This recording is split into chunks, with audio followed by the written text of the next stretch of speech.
Hello, everybody, and thank you for being here.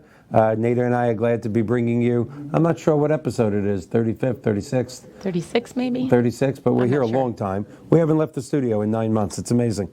But we are here today for another great episode of 62 Who Knew. I want to thank you for being here. I want to thank Gary and George. We had a great show last week. I know you couldn't make it, but you were with your mom. Did you get to watch the show? Because I did say happy birthday to your mom at the end of the show. I didn't. We were doing birthday stuff for my mom. Doing birthday stuff. Millions of people saw her say happy birthday. Well, at least tens of people, thousands, tens of thousands of people. But we are here this week, and before we get to our guest who is beaming in from the Weizmann Institute in Israel, let's once again thank our guests again from last week, Gary and George, that talked to us about IRMA, I-R-M-R-A-A, and the penalties that are on people's Social Security checks that I didn't even see, and told us a few ways to get around that and how to contact them to help you have a financial plan so you get to keep more of your Social Security check. It was an incredible topic.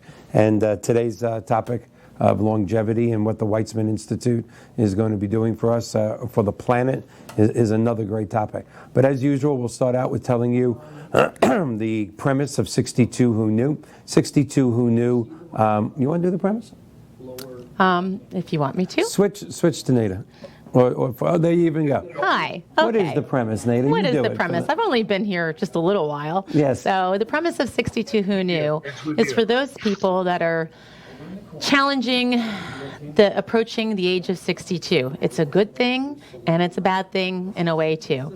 So we're dealing with longer lifespans. You have people that if you reach the age of 65, you have a 50-50 chance of making it to age 92. That is huge. Are you prepared to deal with another almost 30 plus years of retirement? Do you have enough money to go into that point of your life? Do you have the health to go into that for the rest of your life? So here we are, we're discussing health, we're discussing finances, we're discussing home health for people, we're discussing medical breakthroughs, which is going to be our show tonight with the Weizmann Institute. So it's very interesting that we have to really figure out how we can help one another go through our 60s, 70s, and 80s, and 90s, and perhaps 100, and go through it gracefully and happily, as opposed to being stressed out and not in good health, and making sure you have the proper lifelines in place, a good financial planner, good family unit, good friends. And we're just here to kind of add to that for you and give you some more information on how you might be able to do that. And discuss long-term care for you as you approach those ages. Long-term care is something that's very important, and you shouldn't wait till you're 62 to get that either. You should be looking at it in your 40s or 50s or even earlier. It's much cheaper at that point. And the best thing you could do when you're at that age is to stay home. And long-term care provides that. Long-term care provides that somebody come into your home, or if you do need to go to a nursing home, but it gives you options and choices. And that's what this is all about. This show is all about teaching you different ways to give you more choices as you age. So that is the premise of our show. How did I do for my first time? I think she did great. Now, I gave her no notice for that whatsoever, so I just do want the fans to know that if I'm not heard from tomorrow, it's because when they shut off the camera at 8 o'clock, she's going to throw something at me because I gave her no notice, no time to even prepare for that, and I think you did great. Very good. Very good. Thank you. And the crowd goes wild.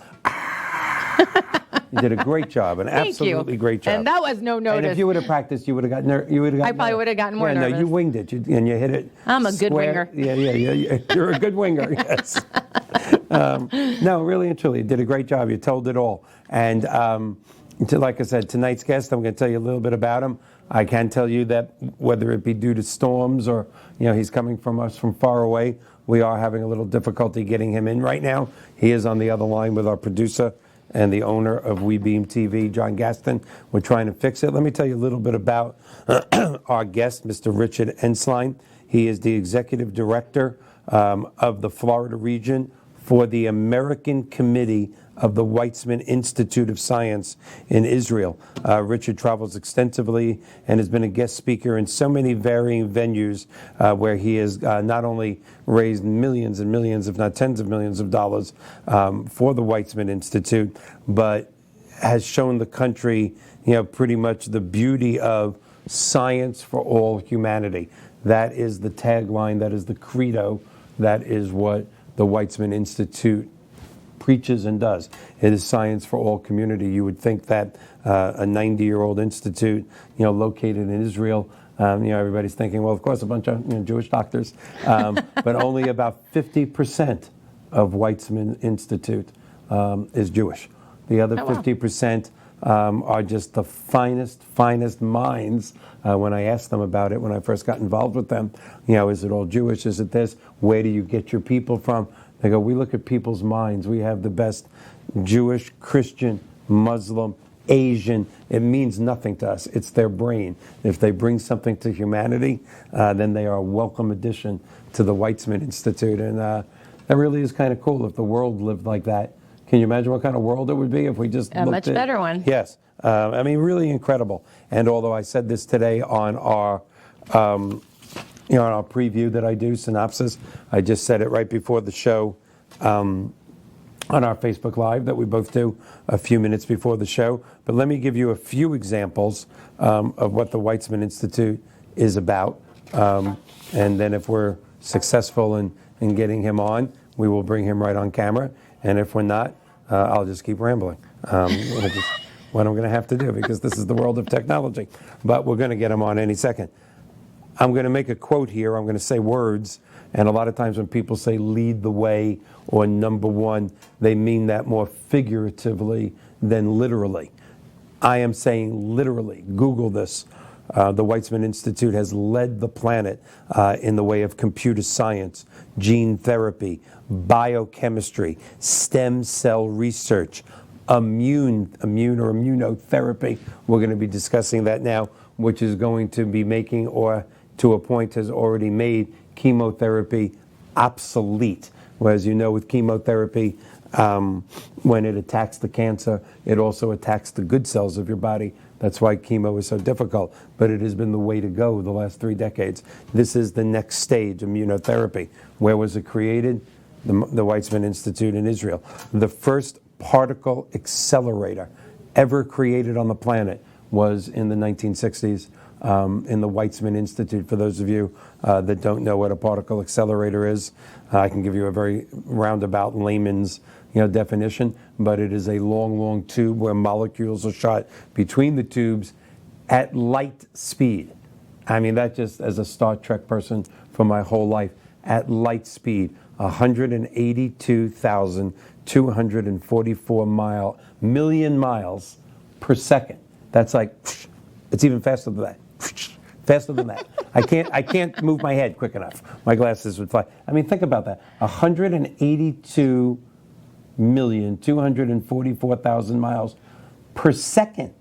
How do they even record that? I don't know. Can you imagine? Do they have like one of those baseball radar machines or something? It's a very quick man with a stopwatch. Can you imagine that? It's just amazing. But where was the first particle accelerator created? Of course, Israel. Of course, I guess the most famous one is probably in Switzerland. And the only reason the host of the 62 Who Knows shows knows that is because I never miss watching Big Bang Theory. You can actually learn a lot from Big Bang Theory. Big Bang Theory and Star Trek. Other than 62 Who Knew, that's what you should be watching when you're not working or loving your family. Watch Star Trek, Big Bang Theory, and the 62 Who Knew show. It's just, the list continues to go on. John, how are we doing back there? Because I have a lot. He's working on it, I just was told. Okay, he's getting on a plane, actually, and coming from Israel to see us. He'll be here in about 14 hours, so you just stay tuned. There's other things. It's just unbelievable here. I know you can't see this.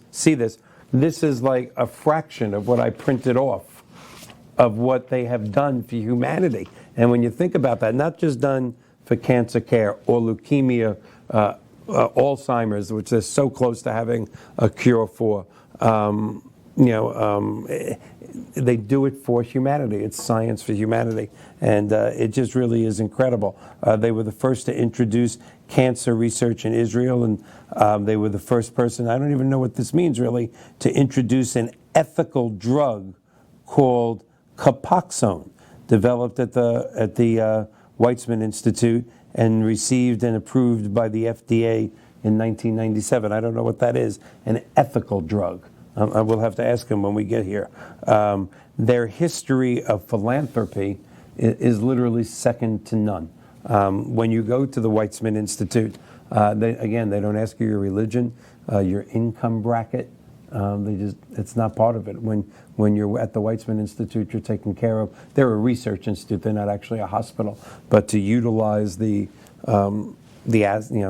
capabilities of them, it's not about how much you make and what the bill is. It's their history of philanthropy, not just in Israel or the Mideast or even America, around the world, is just unbelievable. It's again, I don't know how much I could keep reading. I mean, I know I can keep reading. Can you? I can. I know how to read. We usually don't have these technical difficulties. People are going, why did we turn this on? Okay, so anyway, we are going to talk tonight about that. We're going to talk about, again, one of my big products or big topics is immune therapy.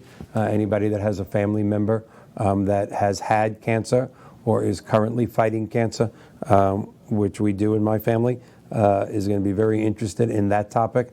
We are going to be talking about Alzheimer's, and of course, this is something that you're going through with your family. Mm-hmm. Go wide angle if you can. There's no reason for people just to be looking at me. We think he's here. Richard, can you hear me?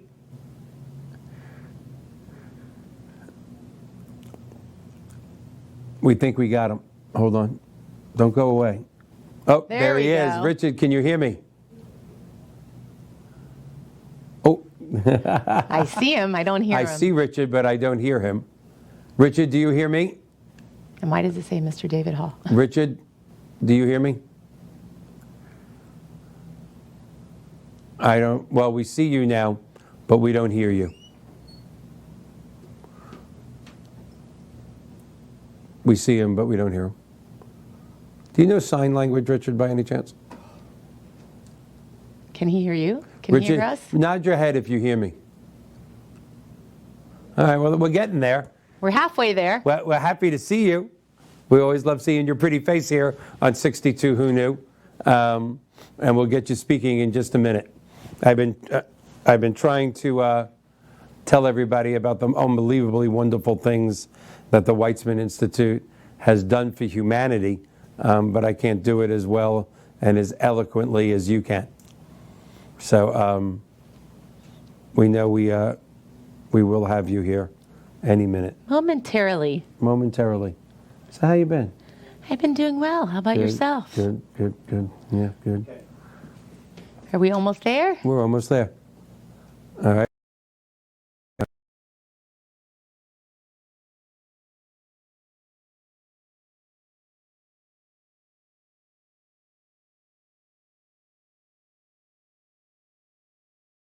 Our show on reverse mortgages right before Christmas. As you know, the reverse mortgage of today is not the reverse mortgage of yesteryear. It is a totally protected right now for your estate, for your heirs. They can never be negative. They can never lose money on the reverse mortgage. In today's reverse mortgage, which is a big part of paying for in-home care, for long-term care insurance, for eliminating your mortgage payment, for eliminating your car payment, credit cards, all types of debt.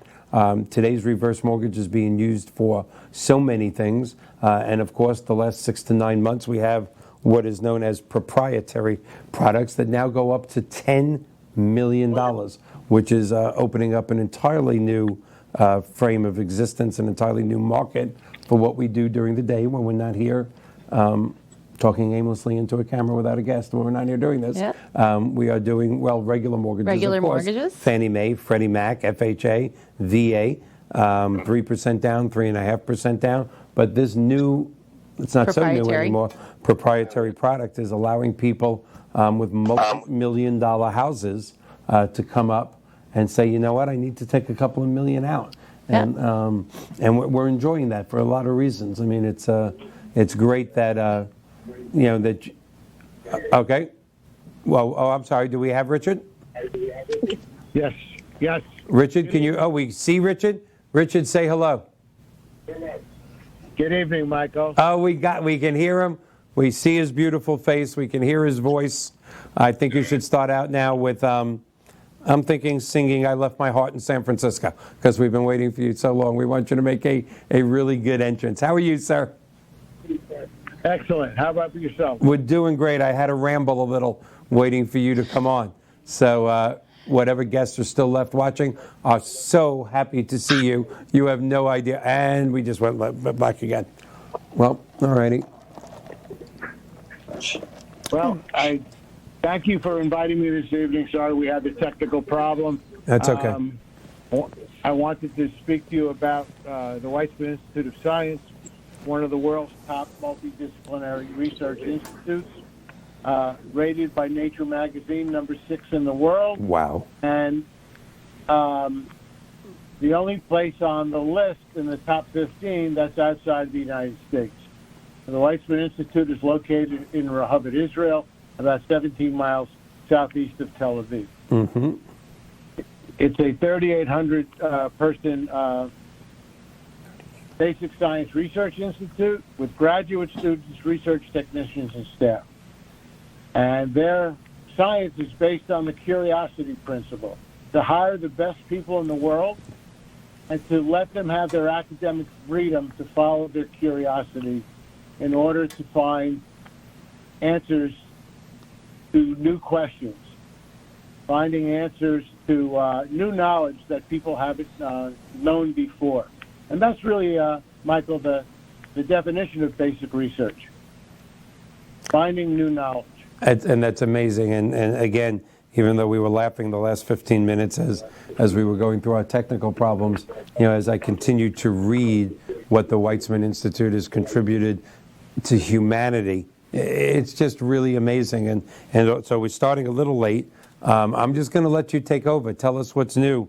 I'm, of course, very interested in the immunotherapy. If I'm saying it correctly, we talked a lot when you were here in July about stem cell therapy.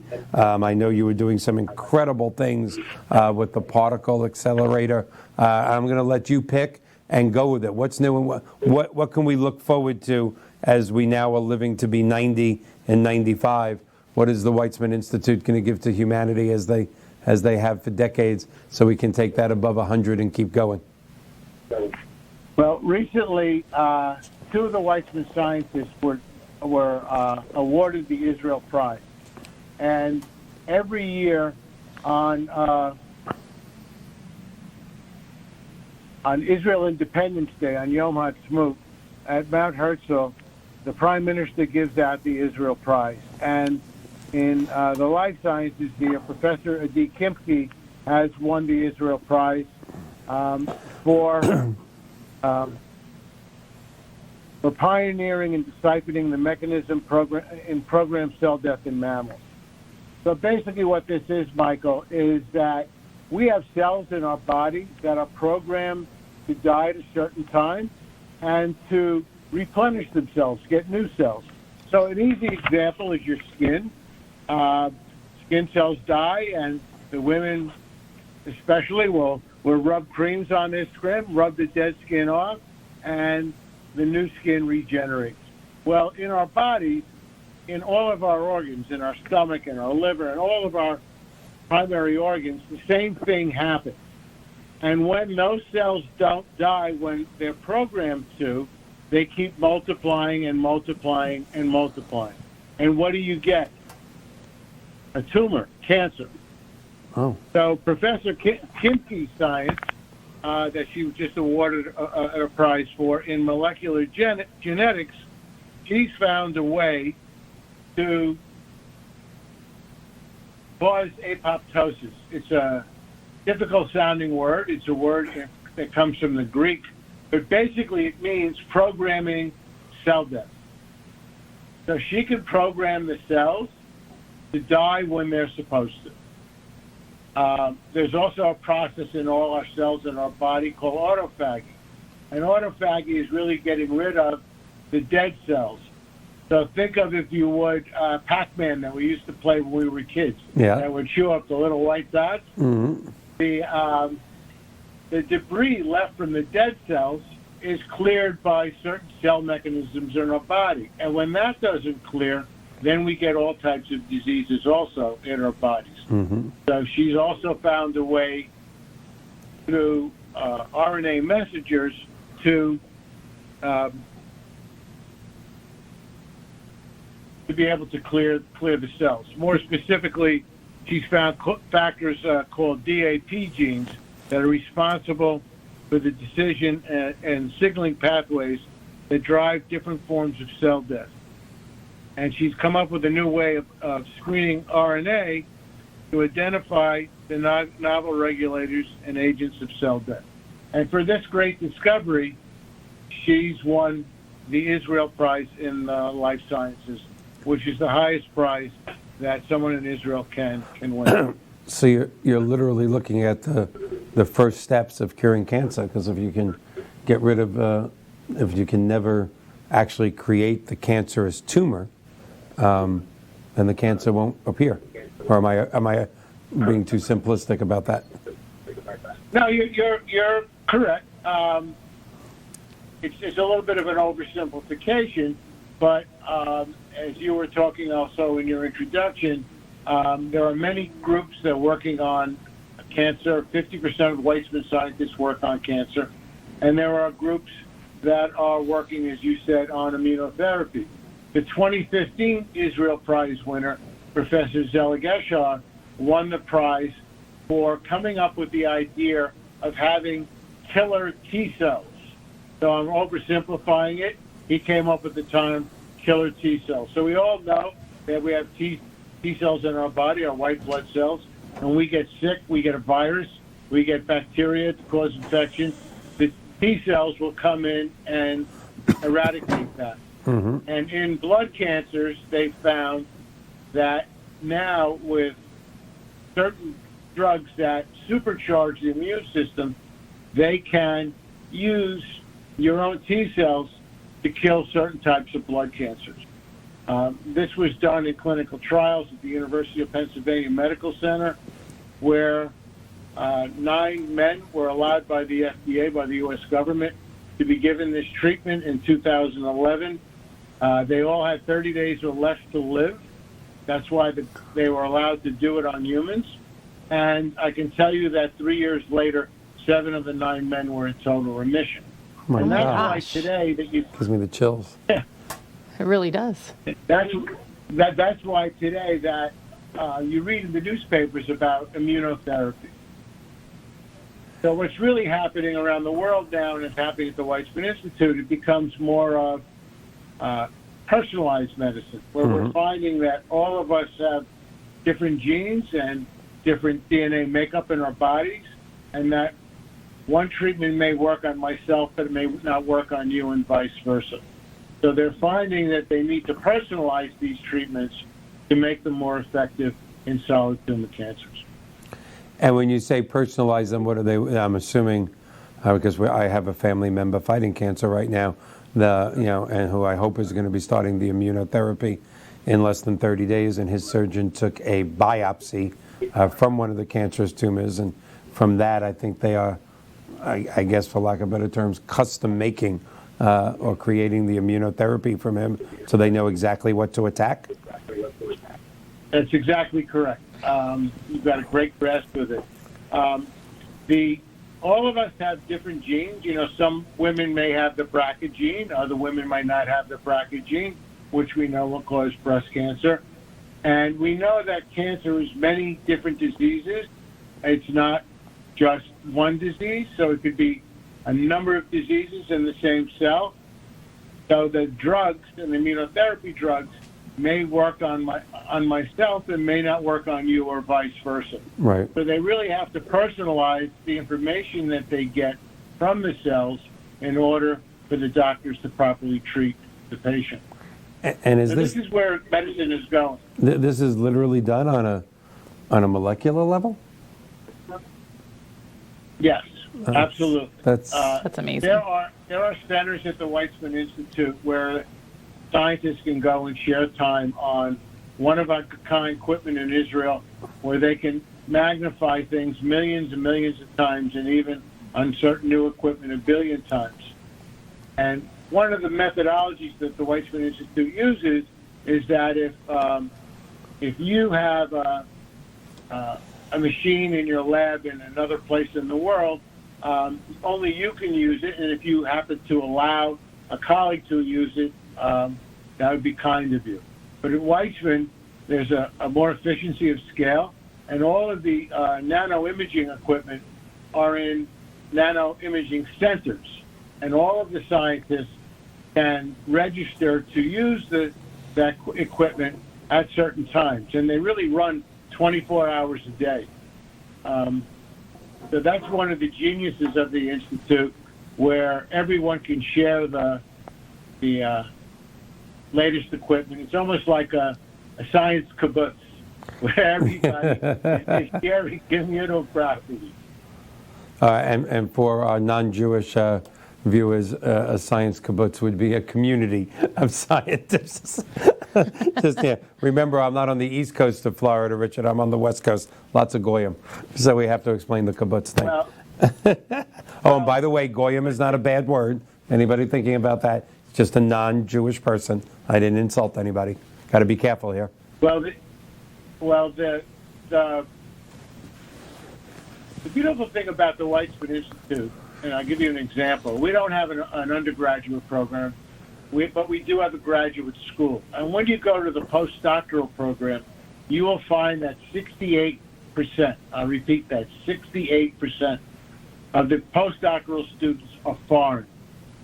They come with every Isn't that amazing? color skin, every shape of eye. They just want the best students and the best brains in the laboratory. That is cool. Now that's just amazing. You had said you look at their minds the last time you were here. Not the shape of their eyes or the color of their skin, just their minds. Yes, and our best stem cell researcher is a Druze Arab.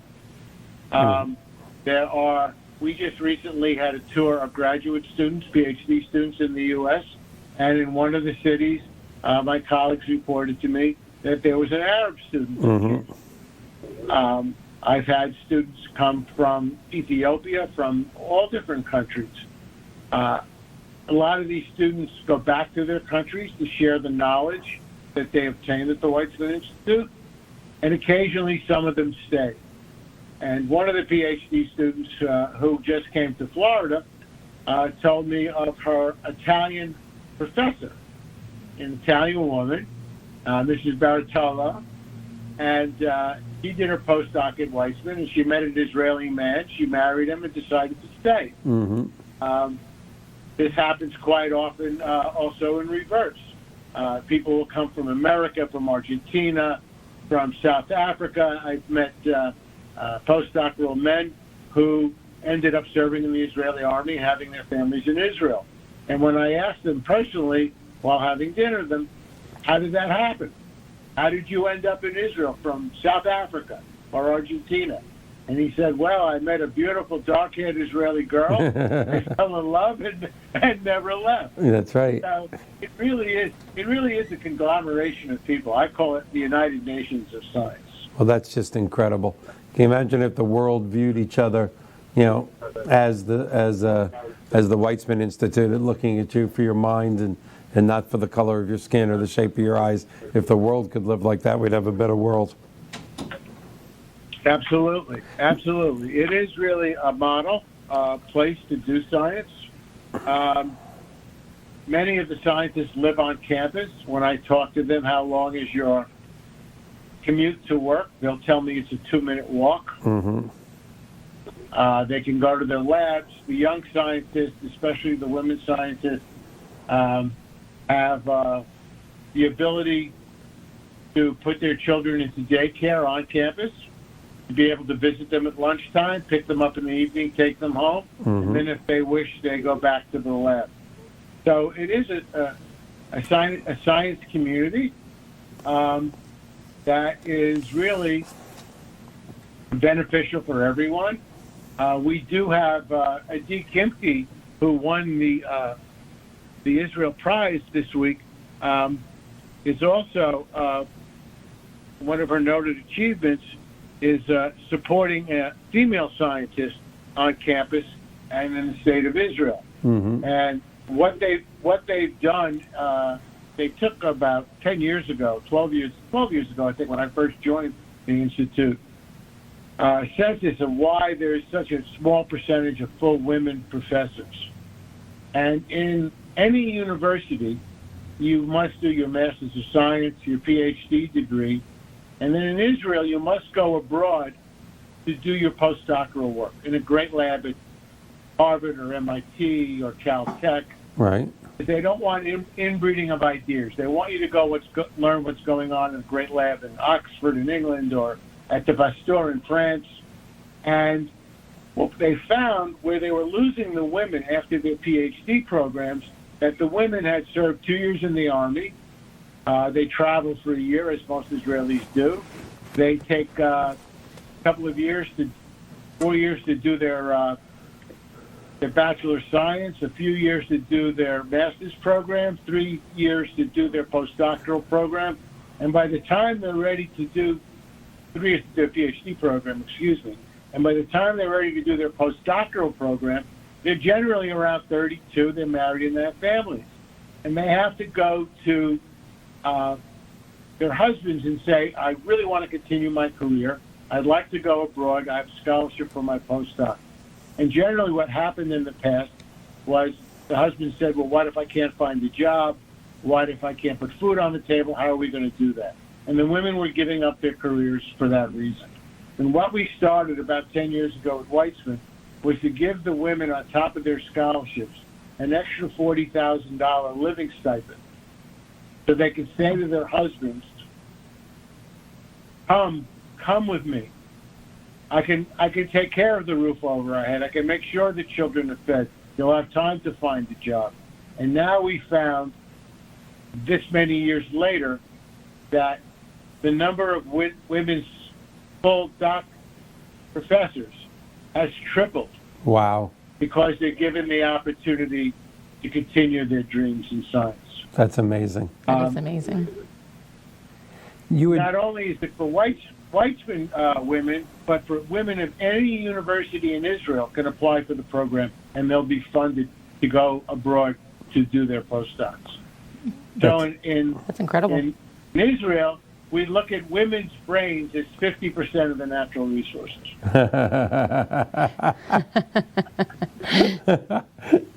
You had mentioned in passing, and I'm just going to go backwards just for a few minutes, how much nanotechnology was being used in some of the research at the Institute. And again, even though, people laugh sometimes when I say this, I don't know a lot about nanotechnology, but it all came from Star Trek, even though it's true. So if you could, just for a second, I could give an explanation, but you're going to give it much better. Tell our audience just a little about nanotechnology. Well, the word nano really means tiny. It means small. And we've learned that with certain equipment, we can see the cells under the cells under the cells. And when you get into things like stem cells, you get into particles that really have to be magnified millions of times to see them. Even with MRI equipment today that you go into and have MRI tests done here in the States or in other countries around the world, there are machines now with much larger, more powerful magnets. The latest machine coming from Siemens in Germany, they call a 7 Tesla machine. And we now have one of those machines at the Weizmann Institute of Science. So when we put someone into that machine, or even an animal that they're doing research on, they can see much more now than they've ever been able to see before. And this will only help diagnosis and positive outcomes in treating many different types of diseases. Gotcha. I can tell you that Also, another Israel Prize winner, to switch gears for a second, is a Professor Dan Yakir. And we're all hearing now about the global climate. And to very quickly, because I know we unfortunately had a... No, we're good. We got 20 good minutes left for this. But to talk about Dan's research and why he was just awarded the Israel Prize for research in geology, earth science, and atmospheric sciences, he's found the impact of semi-arid forests on the global climate. And basically, to go to the bottom line with his research, he's found that if we plant forests in Australia, and I believe it was South Africa, that the trees will absorb carbon and give off oxygen and change and cool the earth by at least 10%. And end global warming? Well, it would be a beginning. Wow. To change the temperature swings from being a heated planet to a cooling planet. So, out of basic research from a scientist who has a station on the edge of the Negev desert, where for years he's been studying this outpost and studying the effect that the trees have on the climate, they've come up with this astounding finding that they know exactly where on Earth to plant the trees to get the greatest effect of absorbing carbon and giving off more oxygen. Oh, that's interesting. So this is another major breakthrough that will affect all of humanity. So what happens when a brilliant scientist comes up with a theory like that? You know, now what? Do they look for other people in the scientific community to prove that theory, agree that theory, and then we stop planting trees in those places? I mean, what is it going to take? Let's face it, global warming is a real threat. You know, there's a certain political party that thinks it's going to end the world. There's the other, you know, far extreme of another political party that says we don't have to worry about it at all, which is stupidity. But it's somewhere in the middle. It's a real threat. What's next now that this incredible discovery has happened? How do we take it to practically applying it to help the planet? Well, we're an apolitical organization. We don't get involved in politics. I know, I love that. Involved in finding the truth. And the truth is that humans do have an effect and have had an effect on the climate of the planet. Absolutely.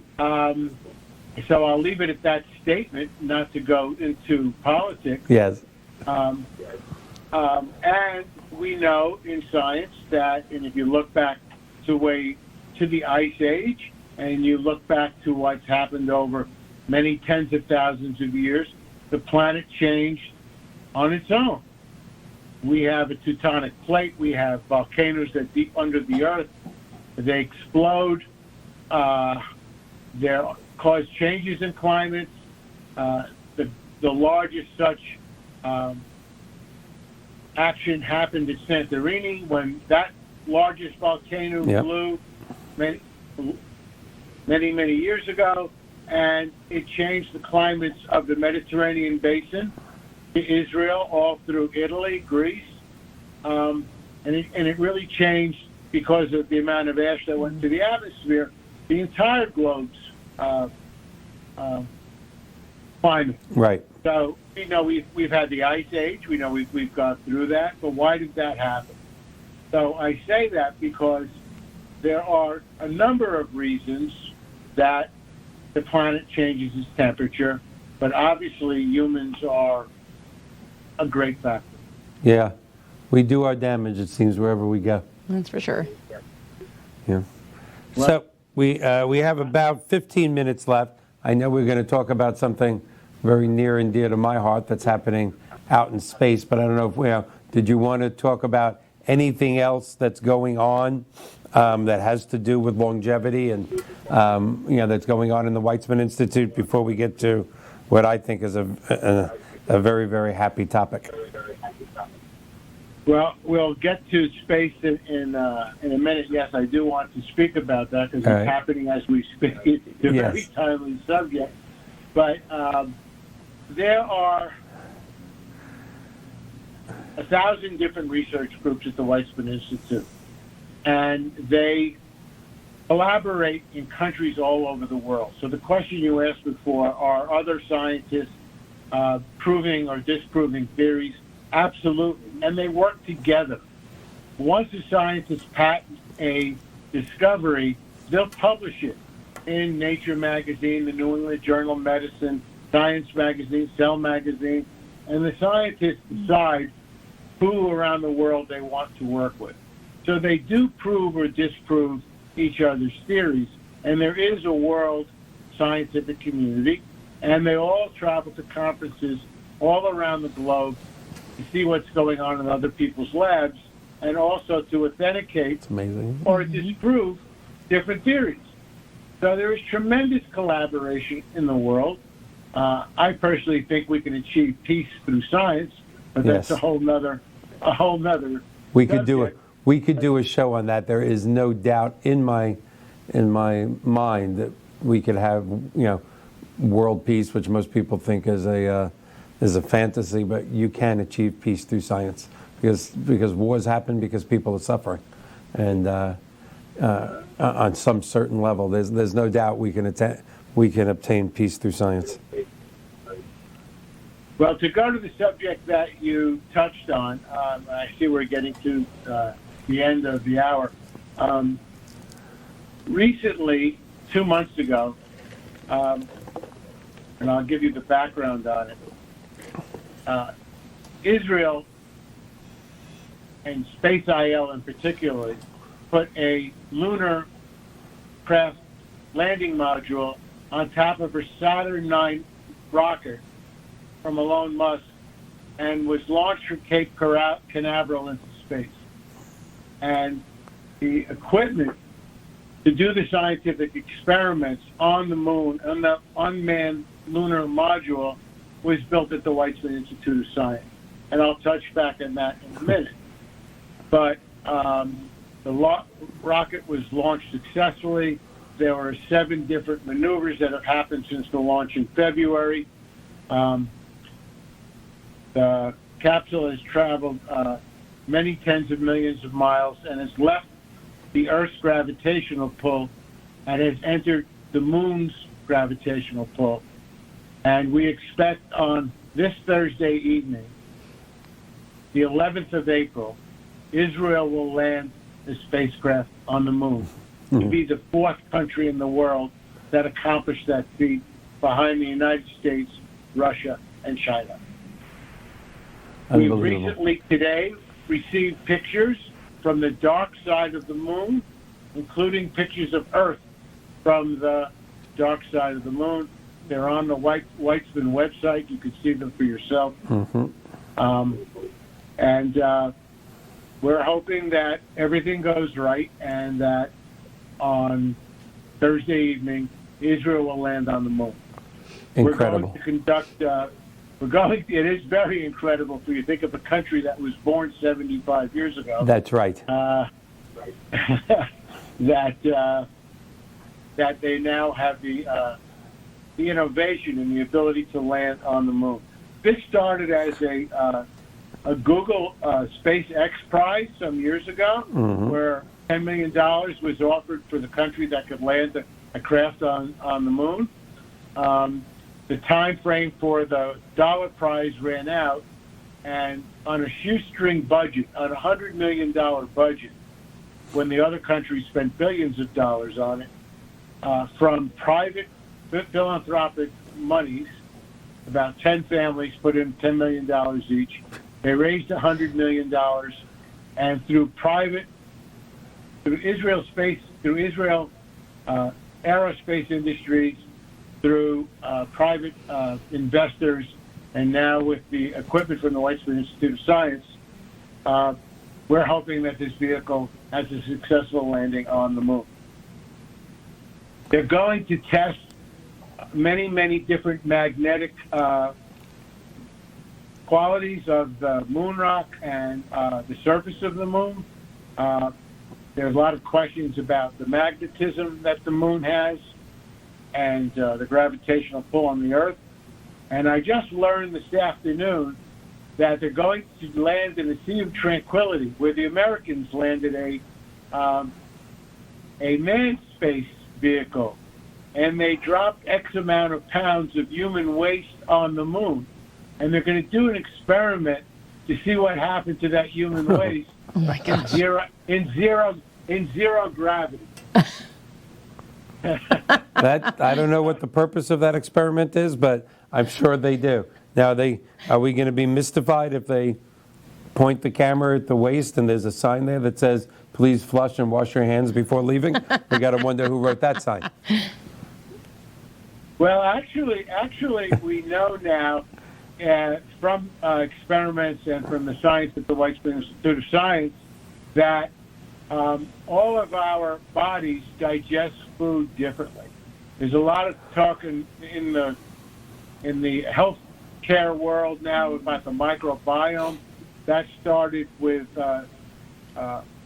some years ago at the Weizmann Institute with Professors Eran Elionov and Eran Segal, and they proved that Michael, you could eat ice cream and I could eat sushi, and my blood sugar could spike higher than yours.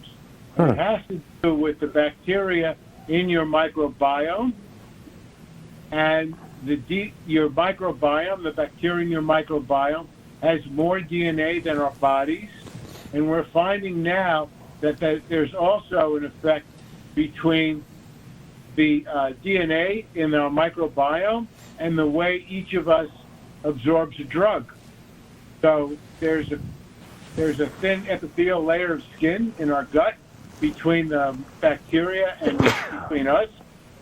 And basically, our bodies are made up of a high percentage of bacteria. Mm-hmm. So now we're first learning how this bacteria affects our health. And you see in health foods now, they're selling all this probiotics. And Yes. there's questions about whether or not this works or not.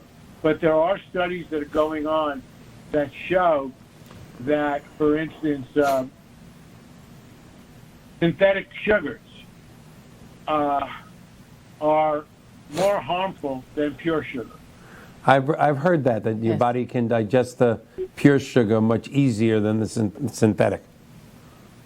So the sweet and low, the equal, it kills the microbiome, and it can cause higher blood sugar than regular sugar. It can cause hypertension, and it can cause dementia. Other than that, it's good to put in your coffee. Yeah, other than that, it's just great. Now, where I have to go back to space for a second because it's just my thing. Because I think we left something very important now because we're boldly going where no Jews have ever gone before. I think we're going to be having an Israeli flag up there, aren't we? That's correct. We're putting an Israeli flag on the moon. We're also putting a time capsule on the moon. Some of the items that will be in there will be a small Torah, will be the words to Hatikva, and this will be left on the moon in a time capsule. So yes, Michael, your information is correct. And with a successful moon landing, the Israeli flag will be on the moon. To me, again, I know you just said it, but it's worth repeating. A country that is barely 75 years old or less, that is up there with the United States, Russia, China, the fourth flag to be mounted on another planet. It's just another staggering example of what comes out of Israel that benefits the world, because whatever scientific breakthroughs they have there by examining and researching the I mean, let's face it, the moon is a 250 million miles away, and yet it affects our oceans and our bays and our bodies. And again, whatever greatness comes out of this research, the Weizmann Institute is going to share with the world. It really is an incredible thing. Well, it goes back to the history. It goes back to Chaim Weizmann himself. In November 2nd, 1949, they renamed the Daniel Seif Institute, which started in 1934, the Weizmann Institute of Science. And on that day, when that ceremony occurred, Weizmann gave a speech. And to paraphrase his speech, he said, we won't be able to have a country exporting Jaffa oranges. But we don't have minerals under the earth. We don't have oil under the earth. So the only thing that we're going to be able to export is innovation, is brain power. And if you think back to how prophetic that was in 1949 for a country that was born in 1948 to now Thursday putting a vehicle on the moon, it's quite astounding. Yeah, and not to get too, well, I don't know what the word would be, but also to think that, what did you say, this was 1949? Yeah. Yes, Did you say 1949 he gave that speech. Just 4 years after World War II ended, and the Jewish population of the world was almost wiped out, and so many millions lost. For 4 years later, for this institute to start, and even then, with the pure credo or message of giving back. Again, to me, just another staggering, example of the way the people of Israel think. Well, the tagline on my card, and everyone who works for the Weizmann Institute, is these words: science for the benefit of humanity. Yeah. Very, just so unbelievable. That, I think, says it all. It's when you take one of the 7 of the top 25 selling drugs in the world that has its origins in the Weizmann Institute. We don't ask you, are you Jewish? Yeah. Everybody takes the drug. No one knows where it comes from. That's right. So we see commercials on TV. It could say Amgen or Abbott Labs or Johnson & Johnson, but the R&D of a lot of these drugs was done at the Weizmann Institute, and the patents were licensed to these drug companies, and that's why you see it. So there are many, many, many life-saving drugs and life-altering drugs that have come to Israel. And again, to repeat it, it's science for the benefit of humanity. It's science for everyone. Well, we barely have about 3 minutes left. I'm sorry we had the difficulties in the beginning. We're going to have to get you back a little quicker this time, but we'll practice more before we turn on the cameras. In fact, I think I asked you this one time before. Of course, are you ever on my side of Florida? Yes. I'm in Sarasota, Naples, St. Petersburg, Tampa. I do come there just a few times a month. Yes. All right. Well, give us some notice next time, because not only will Nada and I take you out to dinner, but maybe we could do a show with you sitting right here at the desk with us. That would be kind of incredible. I think that would be the prudent thing to do. Yes, because we don't want to have to call Israel to their help just to get you live on the 62. Guys, can you take some time out of the whole cancer thing and help us go live on 62? We need some nanotechnology like right now. Well, it's science that is shared around the world, as I said. There are many scientists that collaborate with us, and Weizmann doesn't have a hospital. So a lot of the human collaborations that are going on right here in this country at major hospitals, like Sloan Kettering in New York, MD Anderson in Houston, Fred Hutchinson Cancer Center in Seattle, Johns Hopkins, the Abrams Cancer Center in Philadelphia. Many of these centers are collaborating with Weizmann scientists, with their doctors, and they're trying to bring these new ideas to the clinic. So stay tuned for what's coming next. The world of personalized medicine, the world of immunotherapy is exploding. If we have another minute, I can tell you that there's a drug that's recently approved by the EMA that we're expecting the FDA to approve shortly. And this drug has been shown to be 87% effective in prostate cancer, and they're now going to be doing clinical trials on pancreatic cancer, which is a killer.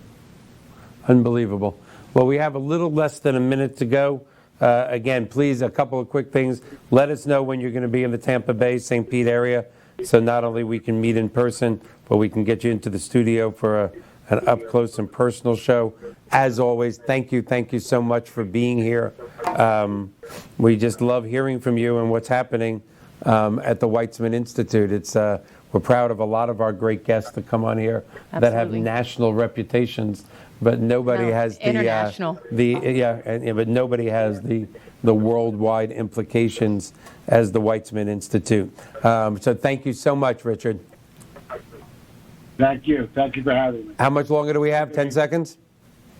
We have 15 seconds. In the 15 seconds left, Nita and I didn't do very much in the show except for be Not at all. in awe of our guest. And we thank him for being there. And in the last few seconds, Pizza Man, if you're watching, I have a nephew that is in a big battle right now. Mwah. We love you. Bye.